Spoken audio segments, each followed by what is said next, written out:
In a hidden world beyond humans, there exists an elite place known as Ravenclaw Shifter Academy, a brutal training ground where young adult shifters are sent to awaken and master their bloodlines. Only the strongest survive here. Power decides respect. Weakness invites humiliation. The gravel of the training pit tasted like iron and humiliation. Jacob spat, a glob of red landing on the gray stone, and tried to push himself up. His arms trembled, not from the exertion of a fight, but from the bone-deep rattle of an impact he hadn't seen coming. "Stay down, Null," a voice sneered from above. Jacob didn't look up. He knew the voice. Kale, third-year Alpha Track. A shifter whose aura was so bright and uncontrolled it usually smelled like burning ozone. To everyone else in the Ravenclaw Academy, Kale was a beacon of potential. To Jacob, he was just another blinding light in a world that demanded he shine, too. "Get up, Jacob," Instructor Vance barked from the sidelines. The man's voice was bored. He wasn't looking for a comeback, he was looking to finish the grading sheet. "Show me a manifestation, anything." A claw, a growl, a flicker of pressure. Jacob gritted his teeth, scraping his boots against the loose stones to find leverage. He stood. He was tall, broad-shouldered, physically capable in a human sense, but in this pit, he was a paper tiger. He closed his eyes and reached inside, searching for the burning coal that every other student described. They spoke of the wolf as a furnace in the belly, a nuclear reactor of instinct that flooded the veins with heat. Jacob felt nothing. Inside him, there was no fire. There was only a vast, cold quiet, a deep well where a soul should be. He pushed, strained, tried to force a projection of will, but it was like shouting into a canyon that swallowed the sound before it left his throat. Kale sighed, theatrical and loud. "This is embarrassing, Vance. He's a dead battery. Why is he even here?" "Protocol," Vance muttered. "Resume." Kale moved. He didn't just punch, he projected. A shimmer of heat, the precursor to a partial shift, rippled around his fist. He struck Jacob in the solar plexus. For a normal human, the blow would have been fatal. For a shifter, it was a dominance check. The kinetic energy should have met Jacob's own aura and sparked a collision of wills. But Jacob had no aura. The blow connected with wet, sickening meat thud. Jacob folded. The air left his lungs in a wheezing gasp, and he collapsed, curling into the fetal position as the darkness at the edge of his vision threatened to become permanent. "Pathetic," Kale spat. "You don't even bruise right. It's like hitting a sandbag." "Enough," Vance called out, closing his ledger. "Kale, full marks for aggression, though your form is sloppy. Jacob, 0. The silence that followed was heavier than the punch. The spectators, other students leaning over the iron railings, didn't boo.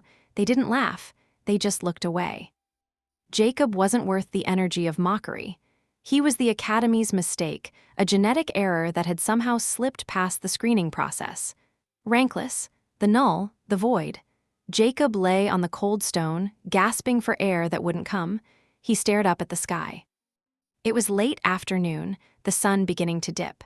To his eyes, the sun always looked a little dimmer than everyone else said it was. The world was always a little gray, a little muted. He didn't know then that he wasn't broken. He didn't know that while they were all solar panels desperately trying to reflect the light, he was a black hole waiting to be fed. Ravenclaw Academy was built on a lie, though Jacob was the only one who felt the friction of it. The lie was simple: power is projection. The entire curriculum, the hierarchy of the elders, the alpha system, it was all based on output. How much psychic weight could you throw around a room? How brightly could your spirit burn? The hallways were designed with high, vaulted ceilings to accommodate the ego and aura of the elite. Jacob walked the corridors like a ghost. He kept his head down, shoulders hunched, making himself small. It was a survival mechanism. In a school of predators, the only safety lay in being inedible. He made his way to the showers, the hot water doing little to soothe the deep ache in his chest. It wasn't physical pain anymore, it was a spiritual starvation. He felt hungry always. Not for food, but for something he couldn't name, a pressure to fill the emptiness inside him. "Did you hear?" The whisper came from the locker row behind him.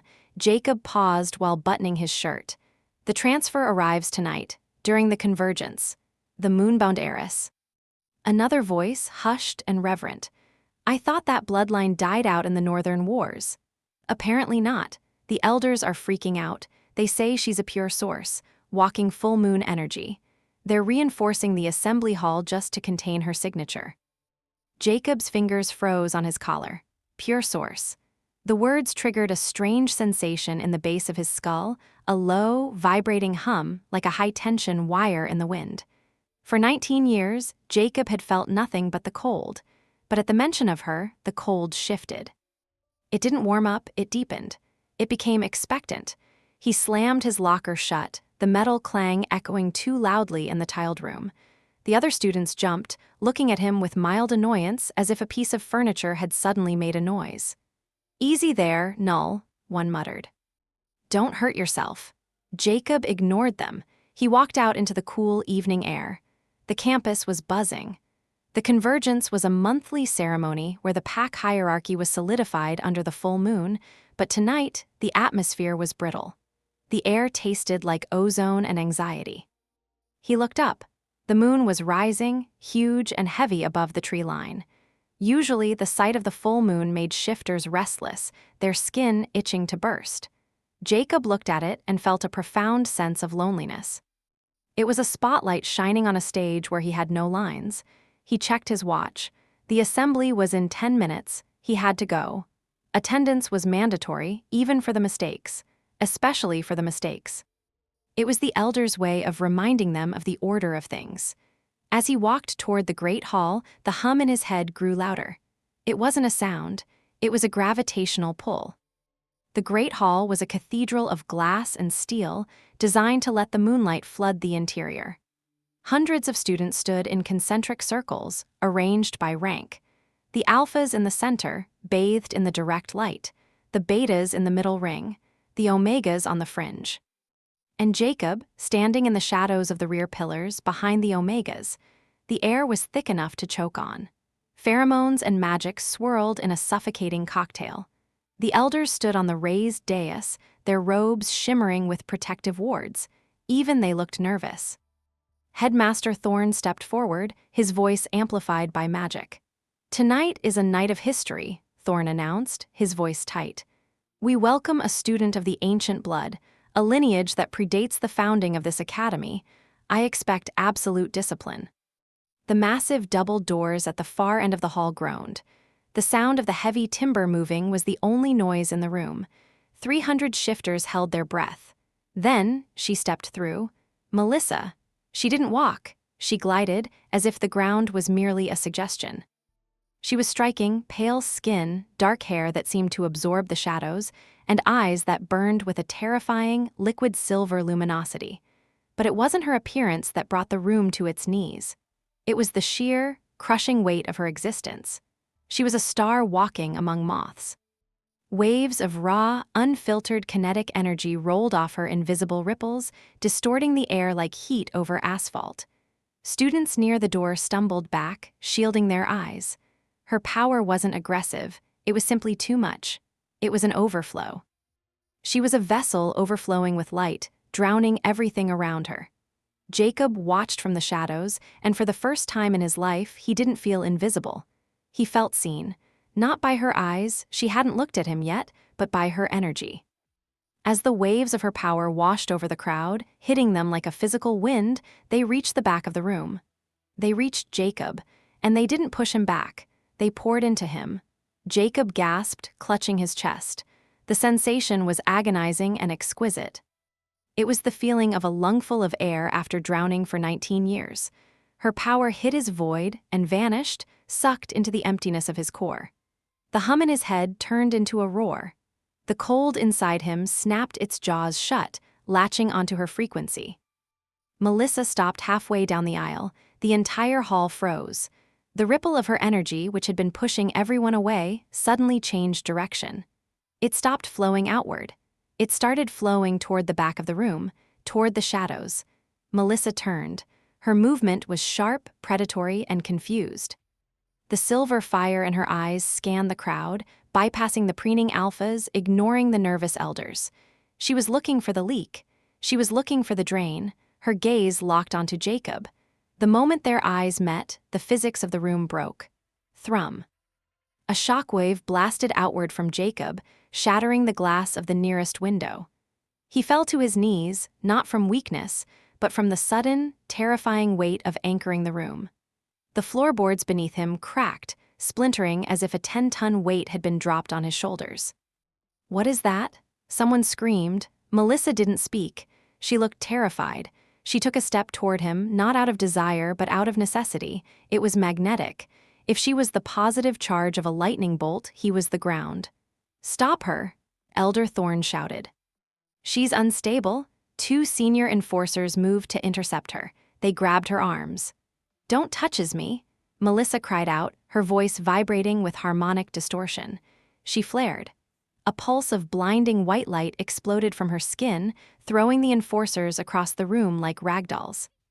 The students screamed, shielding their eyes. The light was searing, unbearable, except for Jacob. To Jacob, the light wasn't blinding. It was sustenance. He stood up. He didn't know he was doing it. His body was moving on instinct, an instinct older than the academy, older than the alphas. He walked out of the shadows. As he moved closer to her, the blinding light she radiated began to dim, not because she was stopping, but because he was eating it. The closer he got, the more he absorbed. The air around him grew cold, freezing the moisture in the room into floating crystals of ice. The room darkened. Above them, through the shattered skylight, the full moon began to change. A shadow, impossible, defying all astronomical charts, began to slide across the lunar surface. The moon. Cale whispered, his voice trembling. "Look at the moon." An eclipse, triggered not by the orbit of planets but by the proximity of 2 people. Jacob stopped 10 feet from her. He was panting, his veins turning black under his skin, pulsing with the energy he was stripping from her.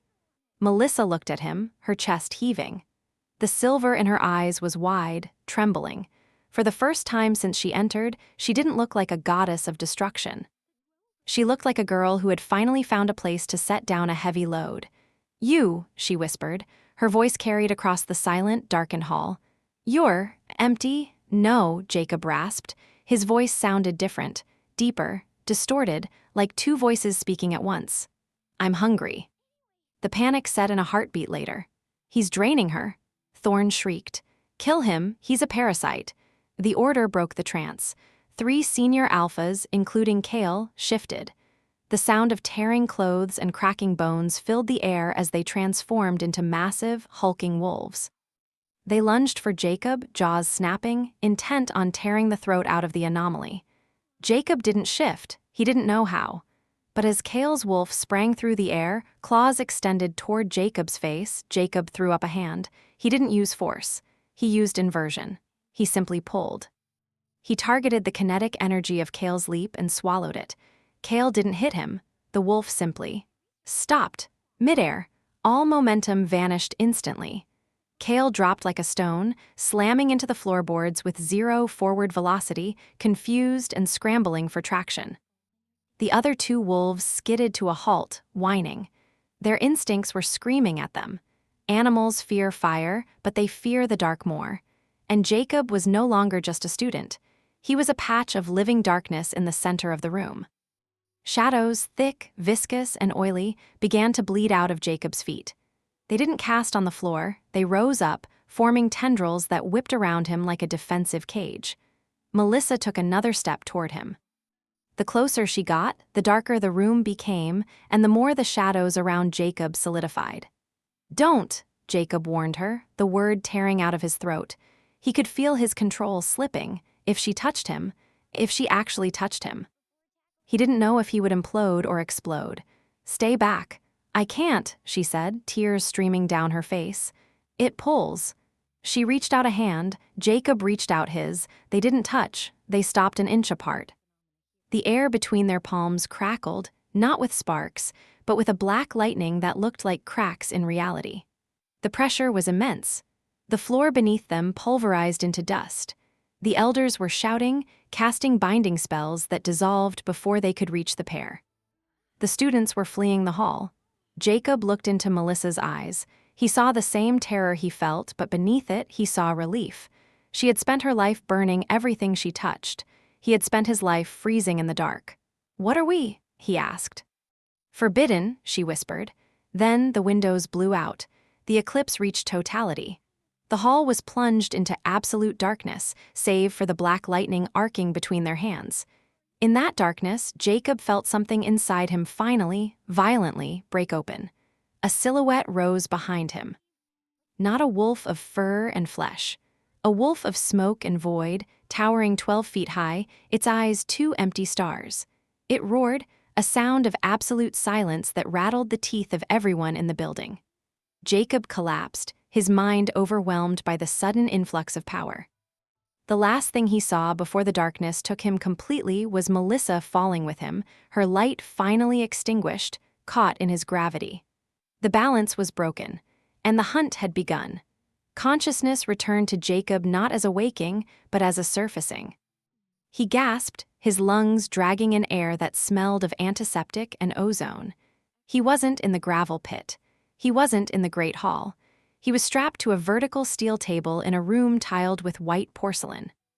Copper runes were etched into the floor, a circle of containment humming with a low, nauseating frequency. "Heart rate stabilizing," a voice droned. "Subject is lucid." Jacob tried to pull his arms free. The restraints were heavy iron, etched with suppression glyphs. Usually, these glyphs made a shifter feel sick, cutting them off from their inner wolf. Jacob felt nothing. The glyphs were trying to suppress a frequency he didn't broadcast. It was like trying to catch smoke with a net. "Don't struggle," the voice said. Jacob lifted his head. Standing beyond the containment circle was Elder Silas, the Academy's head of arcane theory. Beside him stood a woman in a white coat, holding a clipboard that trembled slightly in her hands. "Where is she?" Jacob rasped. His voice was raw, scraping against his throat like sandpaper. Silas adjusted his glasses, the light reflecting off the lenses hiding his eyes. "The moonbound heiress is contained in the east wing, 300 yards away, and yet..." Silas pointed to a seismograph on the counter. The needle was vibrating rhythmically. "Every time your heart beats, the bedrock beneath the academy shifts. You are entangled." "Let me go," Jacob said. "Go." Silas let out a dry, humorless chuckle. "Jacob, you are a biological impossibility. Yesterday, you were a waste of resources. Today, you are a cosmological event." "We don't release events, we study them." The woman stepped forward, her fear palpable. "We've tried to classify your aura, Jacob, but the readings keep coming back as negative numbers." "I don't have an aura," Jacob said, the old shame rising up. "No," Silas corrected sharply. "You do, but it flows backward. Every other living thing in this world projects life. You consume it, you are an energetic sinkhole." He walked to the edge of the circle. "Do you know what happens to a star when it collapses, Jacob?" "It becomes a hunger so dense that not even light can escape. That is what you are, a walking singularity." Jacob slumped against the table. A singularity. It sounded better than mistake, but it felt lonelier. "I want to see her," Jacob said again. The pull in his chest was an ache, a phantom limb syndrome. He could feel exactly where she was, northeast, down 2 levels, behind lead-lined walls. "And you shall," Silas said, pressing a button on the wall. "Because if we don't let you discharge the energy building up between you two, the math suggests you will level the mountain." They moved him in chains, heavy, dragging things that clanked against the metal grating of the subterranean corridors. The facility beneath the academy was a secret kept from the students. It was cold, industrial, and smelled of old fear. Guards flanked him, senior enforcers with assault rifles loaded with silver nitrate hollow points. They kept their distance, eyes wide. They weren't looking at him like a student anymore. They were looking at him like a bomb. They brought him to an observation chamber. One wall was made of reinforced plexiglass, 4 inches thick, inscribed with warding sigils. On the other side sat Melissa. She was sitting on a metal chair, her hands folded in her lap. She looked pale, drained. The radiant light that usually poured off her was dimmed, contained, but Jacob could see the strain it caused her. Her skin seemed to hum, the air around her shimmering like a mirage. When Jacob entered the room, she looked up. Thump. The sound wasn't a heartbeat, it was the room settling. The lights flickered. The guards raised their weapons. "Steady," Silas's voice came over the intercom. "Maintain distance. 3 feet from the glass, no closer." Jacob stopped at the marked line. He looked at her. Through the glass, the distortion was minimal. "Are you hurt?" he asked. Melissa shook her head slowly, her silver eyes locked onto his dark ones. "They're afraid of us, Jacob." "They're afraid of you," Jacob corrected. "I'm just the shadow." "No," she said, her voice firm, vibrating against the glass. "You don't understand my whole life. I've been too loud, too bright. I break everything I touch. My parents, my tutors, I burn them out." She leaned forward, her breath fogging the glass. "But you. In the hall, when you stood near me, it was the first time the noise stopped. You didn't break, you just absorbed." Jacob felt a strange warmth in his chest, not the burning of a wolf, but the warmth of being necessary. "I'm the drain," he said bitterly. "You're the faucet. That's not a relationship, Melissa, it's plumbing." "It's balance," she insisted. "Physics. Nature abhors a vacuum and it abhors infinite energy. We are the correction." "They think we're a weapon," Jacob said, glancing at the mirrored window where Silas was watching. "They're wrong," Melissa whispered. She raised her hand, pressing her palm against the glass. Jacob hesitated. The guards tensed. "Subject Jacob, step back," the intercom barked. Jacob ignored it. He stepped forward. He raised his hand and placed it on the glass, directly over hers. They weren't touching. 4 inches of plastic and magic separated them, but the connection was instant. A circuit closed. The room didn't explode. Instead, everything went silent. The hum of the ventilation, the murmur of the guards, the buzz of the lights, it all dropped away. In that silence, a vision slammed into Jacob's mind. It wasn't a dream. It was a memory that wasn't his. He saw a golden field, ancient and vast. He saw wolves, massive, primal beasts, running free. Then he saw the mages, men in robes of starlight and iron. He saw them casting a net of golden light over the pack. He saw the light condense, tightening around the wolves' throats, forming collars of glowing gold. He saw the alpha rank, the red aura, not as a badge of honor, but as a control mechanism, a behavior modifier. The alphas were the overseers, granted extra power by the mages to keep the rest of the pack in line. The gift of the moon was a lie. It was a slave collar. Jacob gasped, pulling his hand back as if burned. Melissa recoiled at the same time, her eyes wide with horror. "Did you see it?" she breathed. "The collars," Jacob whispered. "The alphas, they're wearing collars."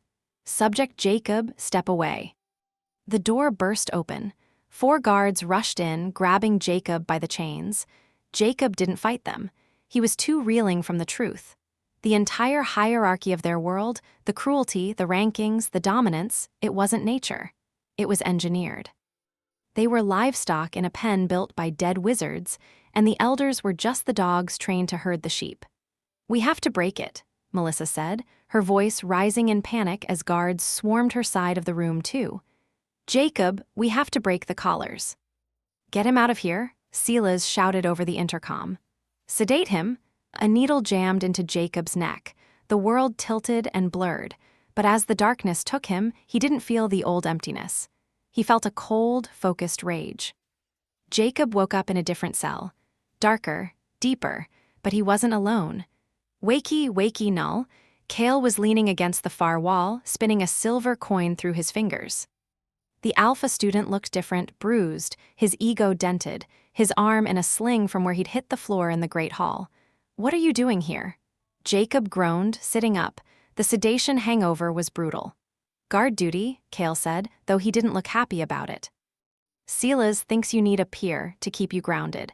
Or maybe he just wants to see if I can provoke you into transforming again so he can take notes." Jacob rubbed his wrists. The iron cuffs were gone, replaced by a thin, humming bracelet. "You shouldn't be here, Kale. It's dangerous." "Don't tell me what's dangerous," Kale snapped, pushing off the wall. "I'm a top-tier alpha. You're a freak accident." "I saw the truth, Kale," Jacob said quietly. Kale paused. "What truth?" "The rankings, the aura, it's not biology." "It's a leash." Kale laughed, but it sounded tinny. "You hit your head hard, Null. The alpha spirit is a gift from the moon goddess." "Is it?" Jacob stood up. He felt the hunger in his gut, the void demanding to be fed. He looked at Kale, really looked at him. For the first time, Jacob didn't just see the red aura of an alpha. He saw the structure of it. And underneath the red fire, tight around Kale's spiritual throat, Jacob saw a thin, shimmering line of gold. The collar. It was real. "You're choking," Jacob said softly. "Shut up." Kale's eyes flashed red. "I'm warning you. Your power, it's hurting you, it's forced. That's why you're so angry all the time. That's why you have to dominate. The collar tightens if you don't." I said shut up. Kale lunged. It was instinct. Kale shifted partially, claws extending, fangs baring, and swung for Jacob's throat. Jacob didn't dodge, he didn't block. He inverted. He reached out and caught Kale's wrist. But instead of stopping the blow with force, Jacob opened the floodgate of his void. He drank. The red aura around Kale didn't just dim, it was ripped away. The energy flowed into Jacob like water into a drain. Kale screamed, not in anger, but in terror. He fell to his knees, shrinking. The partial shift reversed instantly. His claws retracted. The red fire in his eyes went out, leaving them dull and human. Jacob stood over him, his hand still gripping Kale's wrist. He felt a rush of power, dirty, aggressive, metallic, flooding his veins. It wasn't as pure as Melissa's, but it was fuel. "What did you do?" Kale whimpered, looking at his own hands. "I can't feel it. I can't feel the wolf." "I took the weight off," Jacob said. He looked at Kale's neck. The golden spectral collar was gone, or rather, it was dormant. "You're free." The door to the cell hissed open. Silas stood there, flanked by a dozen guards. He looked at Kale, shivering and powerless on the floor, and then at Jacob, who was standing taller, shadows coiling around his fingers like smoke. "Fascinating," Silas murmured. "He doesn't just absorb energy. He severs connections." "Where is she?" Jacob demanded. His voice was layered again, human and something else. "Being moved," Silas said calmly.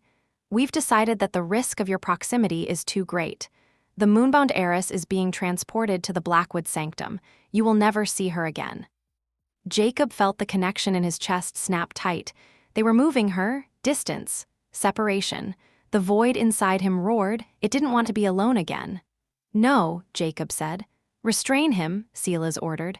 The guards raised their rifles. Jacob closed his eyes. He reached out with his senses, bypassing the guards, bypassing the walls, searching for the blinding white star that was Melissa. He found her.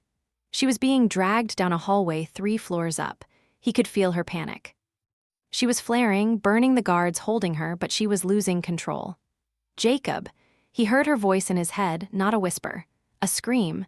Jacob opened his eyes. They were pitch black, no whites, no irises, just the eclipse. "I said," Jacob's voice shattered the light bulbs in the hallway, "no." He didn't fight the guards, he simply expanded the void. He pulled. Every ounce of kinetic energy in the room, the electricity in the wires, the heat in the air, the momentum of the bullets fired, he pulled it all into himself. The room froze. Literally. Frost snapped across the walls. The bullets dropped out of the air, their velocity stolen. The guards collapsed, shivering, too weak to stand as their body heat was siphoned off. Jacob walked out of the cell. He moved through the facility like a ghost. He wasn't running, he was stalking. He followed the pull. Alarms blared, but the sirens died as he passed them, the batteries drained instantly by his presence. He was a walking EMP. He reached the elevator shaft. The car was at the top. He didn't wait. He pried the doors open and looked up. He could feel her above him. He jumped. Shadows erupted from his back, great, tendril-like wings of solid darkness. They didn't flap. They anchored him to the walls, pulling him up the shaft with terrifying speed. He burst onto the ground floor level, into the main loading bay. There. A convoy of armored SUVs was idling. Melissa was being shoved into the back of the lead vehicle by 3 elders. She was fighting, her hands cuffed with glowing suppression metal. "Jacob!" she screamed. The elders turned. They saw him, a nightmare of shadow and stolen light, frost trailing in his wake. "Kill it." An elder shouted, "Kill the null!" They threw magic at him. Fire, lightning, force bolts. Jacob didn't flinch. He walked right into the barrage. The fire vanished into his chest. The lightning grounded through his boots. He ate it all. And with every spell he absorbed, he grew larger, the shadow form flickering over his human body like a glitch in reality. He reached the SUV. He ripped the door off its hinges with a casual flick of his wrist. The elders scrambled back, terrified by the realization that their power was only feeding him. Jacob reached inside.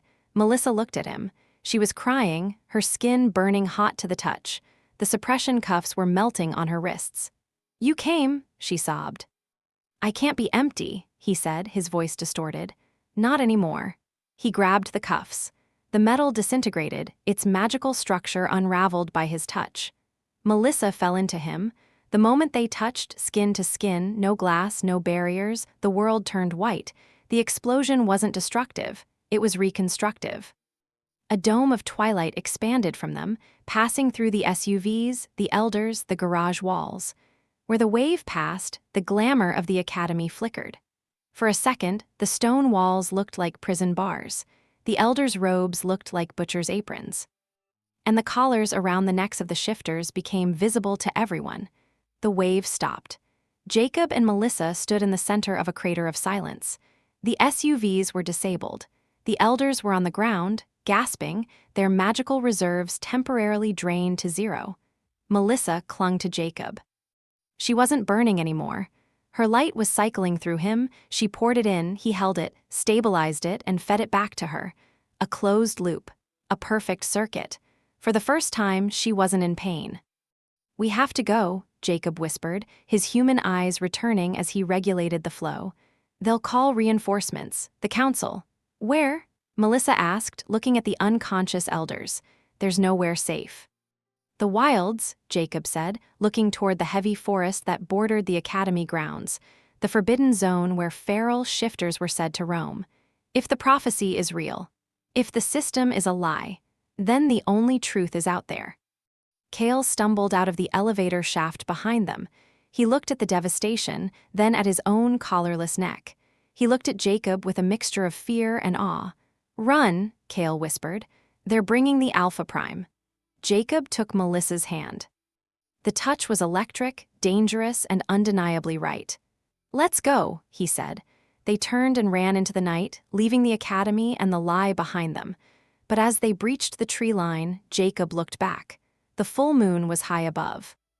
And for a brief second, the shadow of the eclipse lingered, a promise of the war to come.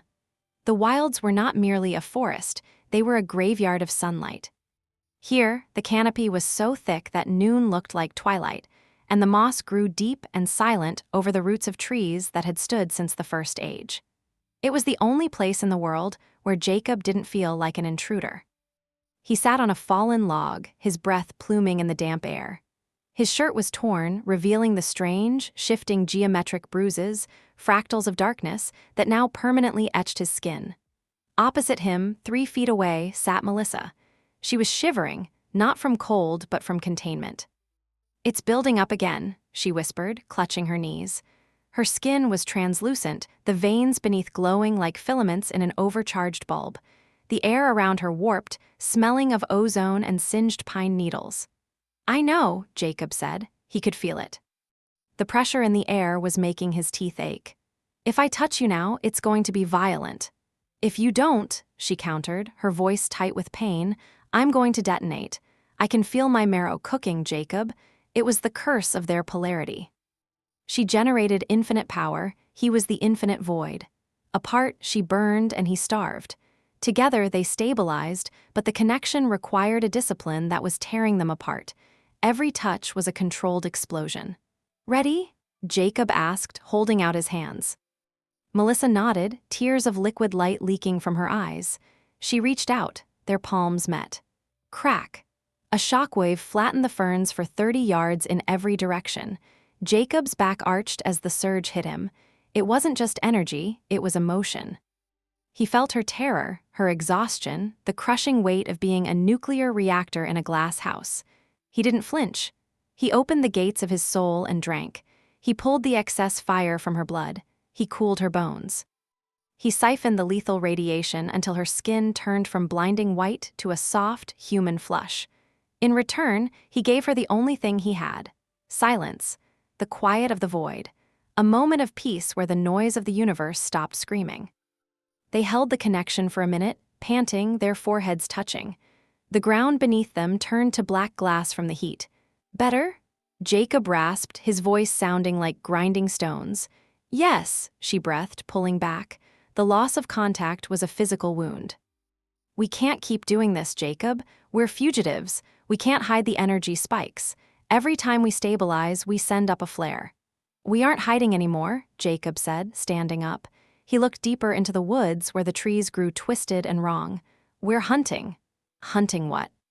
"The source," Jacob said. "I can taste it, the collar I saw on Kale. The signal is coming from there." He pointed north into the darkest part of the valley, the signal that keeps the world on its knees. They found the ruins at dawn. It wasn't a temple. It was a prison. Buried halfway into the side of a granite cliff was a massive structure of iron and obsidian. The doors were gone, blasted inward centuries ago. The stone was scarred with claw marks, grooves deep enough to bury a man in. "This place," Melissa stepped back, her hand covering her mouth. "It feels like a grave." "No," Jacob said, walking forward. The shadows of the ruin seemed to reach out to him, welcoming their own. "It's a kennel." They entered the main chamber. It was vast, circular, and dominated by a central dais. On the walls, faded murals told a story that the Academy had burned from the history books. Jacob walked to the wall, tracing the pigments with his hand. "Look," he said, the mural showed wolves, but they weren't the wolves of the Academy. These beasts were titanic, standing shoulder to shoulder with the trees. They were wild, chaotic, and powerful. Then came the figures in robes, the mages. The mural showed the mages offering gifts: gold, food, safety, then the betrayal. The gold turned to chains, the safety turned to cages. "They didn't conquer us," Melissa whispered, reading the ancient glyphs. "They domesticated us." "The Alpha system," Jacob said, his voice cold. "It's a breeding program." They culled the ones who could control the shadow. They kept the ones who projected light, the ones whose power they could see, measure, and harvest. He turned to the center of the room. There, on the dais, sat a massive, fractured crystal. It was dark dead, but Jacob could feel a faint, rhythmic pulse coming from it. The master collar, Jacob realized. It's a relay station. It amplifies the suppression field across the continent. "So, if we break it," Melissa started. "We free them all," Jacob finished. "Every alpha, every beta, every omega. The hierarchy collapses, the collars dissolve." "Jacob," Melissa said, her voice trembling, "if we do that, the alphas won't thank us. They've built their entire identities on those collars. Without the system, they're just animals." A deep, thundering voice boomed from the entrance. Jacob and Melissa spun around. Blocking the light of the entrance stood a figure. He was massive, nearly 7 feet tall in human form. He wore the tactical armor of the Council's elite executioners. His hair was white, his face scarred.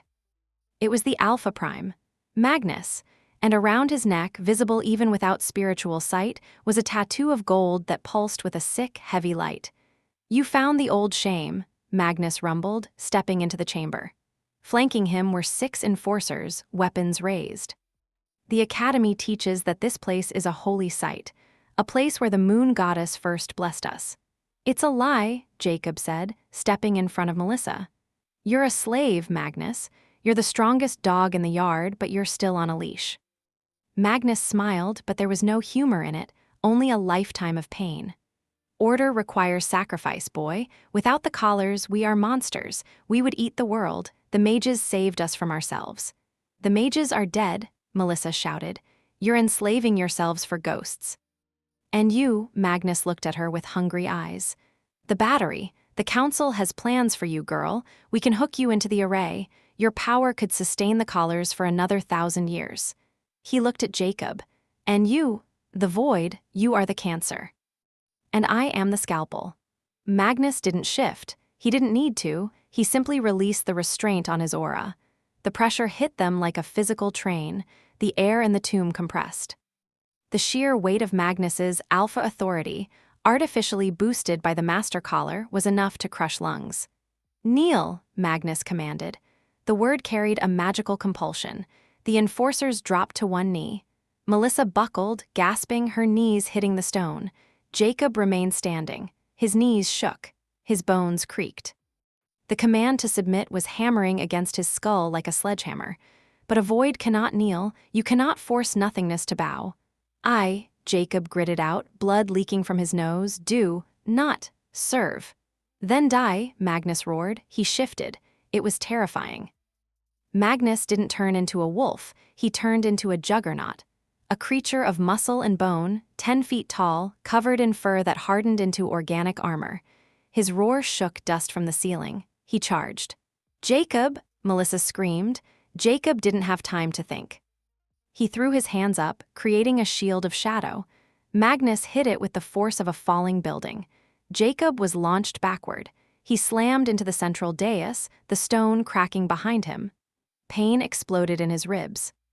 Magnus was on him instantly, a massive clawed hand pinning Jacob to the rock. The Alpha Prime's jaws snapped inches from Jacob's face, dripping saliva that hissed like acid. You are empty, Magnus snarled, his voice a guttural tectonic grind. You have nothing. Jacob struggled, his hands gripping Magnus's forearm. He tried to drain the Alpha, but Magnus was too dense. The energy was too tightly wound, reinforced by the golden collar that blazed around the beast's neck. I can't. Grip it, Jacob choked out. The collar was shielding Magnus's soul. Melissa scrambled to her feet. She saw Jacob dying. She saw the monster that the system had created, and she made a choice. She didn't attack Magnus. She ran to Jacob. Get away, Jacob yelled, seeing her approach. He'll kill you. No, Melissa said, her eyes burning with a terrifying resolve. He's too full, Jacob, and you're too empty. She didn't touch Jacob's hand. She jumped onto the dais and grabbed his face with both hands. Open, she commanded. Melissa, no. Open. She didn't regulate the flow this time. She didn't hold back. She released the safety on her soul. She poured the full moon into him, all of it. The scream that tore from Jacob's throat wasn't human. It was the sound of a star being born inside a black hole. Melissa's body arched, her light flooding into Jacob so violently that the shadows in the room were incinerated. For a second, Jacob glowed, a blinding, impossible silhouette of white fire. Magnus was thrown back by the sheer thermal pressure. He shielded his eyes, roaring in confusion. Too much. Jacob's mind screamed, I'm going to break. Let it break, Melissa's voice echoed in his head, faint and fading. Break the seal, break the man, become the wolf. The white fire inside Jacob hit the bottom of his void, and the void inverted. The light didn't escape. It condensed, it turned heavy, it turned dark. Jacob stood up, but it wasn't Jacob anymore. The flesh rippled. The bones rearranged with a wet, sickening crunch that echoed in the silence. He grew, and grew. Shadows poured from his skin, not as smoke, but as liquid armor. Fur erupted, black as pitch, absorbing the light of the room. His eyes opened, and there were no pupils, no irises, just 2 spheres of absolute, event horizon blackness. He stood 12 feet tall, a primal wolf, a creature from the murals, the Shadow King. Magnus, the Alpha Prime, looked up at the thing that towered over him. For the first time in a century, the Prime felt fear. The shadow wolf didn't roar, it didn't growl, it spoke. The voice vibrated in the marrow of everyone present. The collar is off. Magnus lunged, a desperate, terrified attack. The shadow wolf caught Magnus's throat in one hand. The size difference was laughable. Jacob held the massive Alpha Prime like a toy. Jacob squeezed. He didn't crush the windpipe. He crushed the magic. His claws sank into the golden spectral collar around Magnus's neck. Return, Jacob commanded. He ripped. With a sound like a suspension bridge snapping, the golden collar shattered. The backlash was instant. Magnus shrieked as his artificial power evaporated. His massive form shrank, the muscles atrophying, the armor dissolving. He fell to the stone floor, not as a monster, but as a naked, shivering old man. The enforcers dropped their weapons, terrified into catatonia. Jacob turned to the central crystal, the master relay. Melissa lay slumped at the base of the dais, unconscious, her light dim. The shadow wolf looked at the crystal. He raised a fist wreathed in black lightning. No more masters. He struck. The crystal didn't just break, it died. The shockwave was silent. It was a psychic pulse that swept out of the tomb, through the valley, over the mountains, and into the academy. Miles away, in the training pits, students fell to their knees, clutching their throats as the spectral weight vanished. In the council chambers, elders gasped as their borrowed authority evaporated. All over the continent, the gold faded. In the tomb, the silence was absolute. The shadow wolf looked down at his hands. The rage was fading, replaced by a deep, crushing exhaustion. The form was too expensive to maintain. He began to shrink. The fur receded. The shadows pooled back into his blood. Jacob collapsed onto the cold stone, human again, naked, shivering, and covered in the black geometric bruises that were now permanent scars. He crawled over to Melissa. She was pale, so pale, her breathing was shallow. "Mel," he croaked, shaking her shoulder. "Melissa." She didn't wake. She felt cold. She had poured everything into him. She had jump-started the apocalypse and left herself with nothing. "No," Jacob whispered. "No, no, no." He placed his hands on her chest. He tried to give it back. He tried to push the energy he had stolen back into her. "Take it," he begged. "Take it back." But he didn't know how to give. He only knew how to take. He was a void, a drain. "Please," he sobbed, his forehead resting against hers. "I don't want to be the king, I just want you." A hand touched his cheek. Weak, trembling, Jacob froze. Melissa's eyes fluttered open. They weren't blinding silver anymore. They were a soft, gentle gray. "You're loud," she whispered, a faint smile touching her lips. "I'm sorry," Jacob wept. "I took too much." "No," she breathed. "You took enough." She looked over his shoulder at the shattered crystal and then at the shivering form of Magnus weeping in the corner. "Is it done?" "The collars are gone," Jacob said. "The system is broken." Melissa closed her eyes, resting. "Good, now the hard part starts." "What's that?" "Now," she whispered, "we have to teach them how to be free." Jacob looked at the entrance of the tomb. The sun was rising. For the first time, it didn't look gray to him. It looked bright. But in the distance, he could hear the howling. Not the ordered, rhythmic howling of the academy. This was chaotic, confused, terrified. The world was free, and the world was on fire. Jacob lifted Melissa into his arms. He felt the new power coiling in his gut, not a void anymore, but a reservoir. He was no longer just the eclipse. He was the gravity that held the system together. He walked out of the tomb, stepping over the weeping form of the former Alpha Prime. "Let them come," Jacob whispered to the morning light. 3 months later, the rain over Ravenclaw Academy didn't smell like ozone anymore. It smelled like mud, pine, and wet wool. It smelled like the earth reclaiming a factory. Jacob stood on the jagged edge of what used to be the headmaster's balcony. The iron railing was gone, twisted off during the riots of the first week. He didn't bother replacing it. The danger kept people alert. Below him, the courtyard was a mess of activity. It wasn't the disciplined, geometric marching of the old regime. It was a sprawling, noisy, chaotic hive. Tents were pitched on the manicured lawns. Fires burned in oil drums. Shifters, hundreds of them, refugees from other packs who had felt the snap of the collars breaking, mingled with the students. There were no red auras, no golden halos, just people. Some were arguing. Some were sparring, clumsily, without the artificial strength of the system to guide their limbs. Some were just sitting, staring at their hands, trying to remember who they were before the hierarchy told them who to be. "It looks like an anthill kicked over by a boot," a voice said behind him. Jacob didn't turn. He knew the vibration of those footsteps. "It looks like freedom, Kale, ugly, messy freedom." Kale stepped up beside him. The former Alpha student looked smaller now. Without the spectral collar pumping magical steroids into his veins, he had lost 50 pounds of unnatural muscle. He looked leaner, hungrier, and infinitely more real. He wore work boots and a flannel shirt covered in sawdust. "We're running low on food again," Kale said, holding a clipboard paper, not a tablet. The electronics were still glitchy around Jacob. "The supply trucks from the human world are hesitant to cross the perimeter. They say the feeling of the place has changed. It scares them." "It should," Jacob said. He rested his hands on the stone ledge.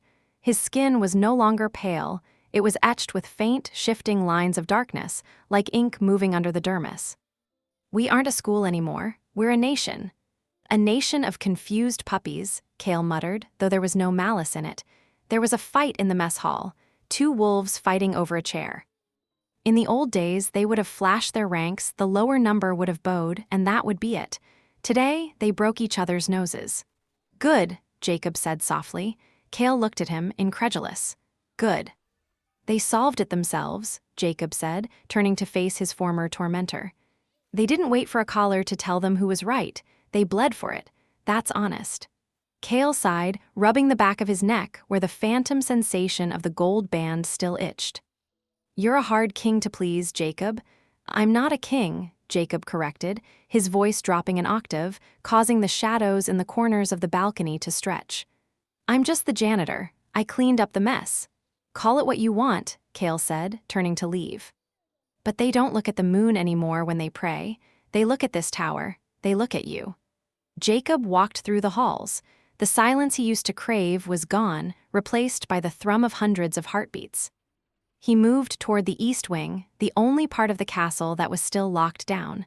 The guards at the door, volunteers, not enforcers, nodded respectfully as he approached. They didn't salute. Jacob had banned salutes. They just opened the heavy oak door. Inside, sitting in a comfortable armchair by a window that looked out onto a brick wall, was Magnus. The former Alpha Prime was unrecognizable. The mountain of a man was now a withered, trembling geriatric. He sat with a blanket over his knees, staring at a dead, potted plant.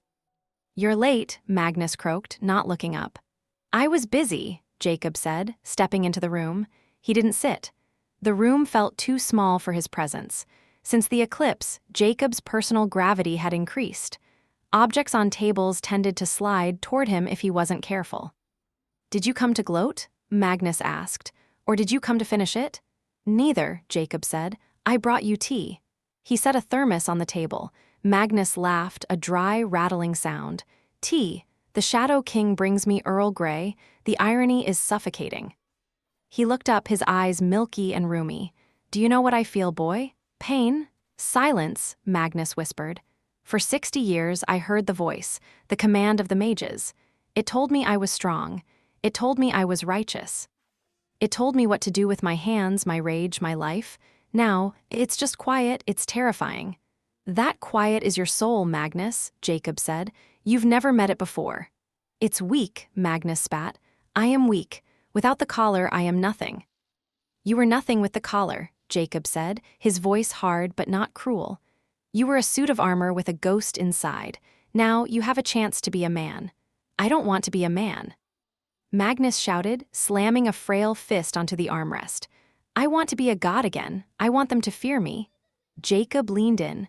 The shadows in the room coalesced, wrapping around his shoulders like a mantle. His eyes turned black, the full eclipse. "They don't fear you anymore, Magnus," Jacob whispered, the sound vibrating the old man's bones. "They fear me, and do you know why?"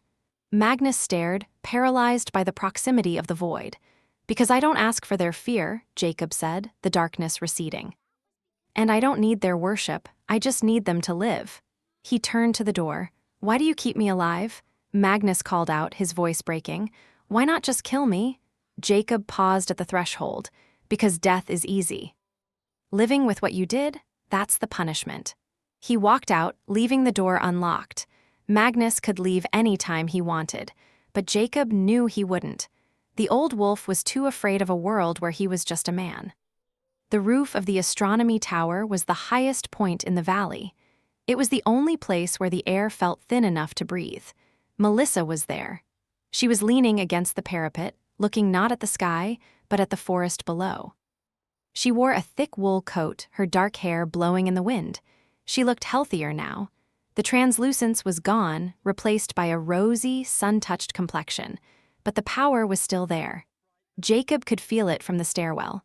It wasn't the violent, uncontrolled radiation of before. It was a steady, rhythmic hum, a pulsar. When Jacob opened the door, she didn't turn around. "You're heavy today," she said, her voice carried by the wind. Jacob walked over to her. He stopped a foot away. The distance was a habit they were trying to break, but the instinct to protect her from his hunger was deep-rooted. Magnus is fading, Jacob said. It won't be long. He chose his path, Melissa said. She turned to face him. Her eyes were gray, but deep within the iris, a ring of silver light still burned. How are you holding up? I'm full, Jacob admitted. He touched his chest. The energy from the collar, from the crystal, it's not dissipating. It's sitting in the void. I feel like a dam holding back an ocean. That's why you need a spillway, Melissa smiled. She reached out. Jacob hesitated. Mel, if I slip, you won't. She took his hand. There was no explosion this time, no shockwave. Instead, there was a click. A sensation of rightness, like a bone popping back into a socket. Jacob let out a breath he felt like he'd been holding for 3 months. The crushing pressure in his chest alleviated, flowing out of his palm and into hers. She took his darkness, his heaviness, and she grounded it. In return, she pushed a stream of warm, vibrant light into his cold veins. They stood there, holding hands, acting as a living circuit. We rewrote the physics, Melissa whispered, stepping closer. She rested her head on his chest, right over his heart. They used to say the sun and the moon could never meet, that it would break the sky. We broke the sky, Jacob murmured, resting his chin on her head, and the sky looks better for it. The council is regrouping, Melissa said quietly, the reality of their situation intruding on the moment. We have reports from the south. The surviving elders are trying to build new arrays. They're trying to synthesize the collar spell using blood magic. Let them try, Jacob said.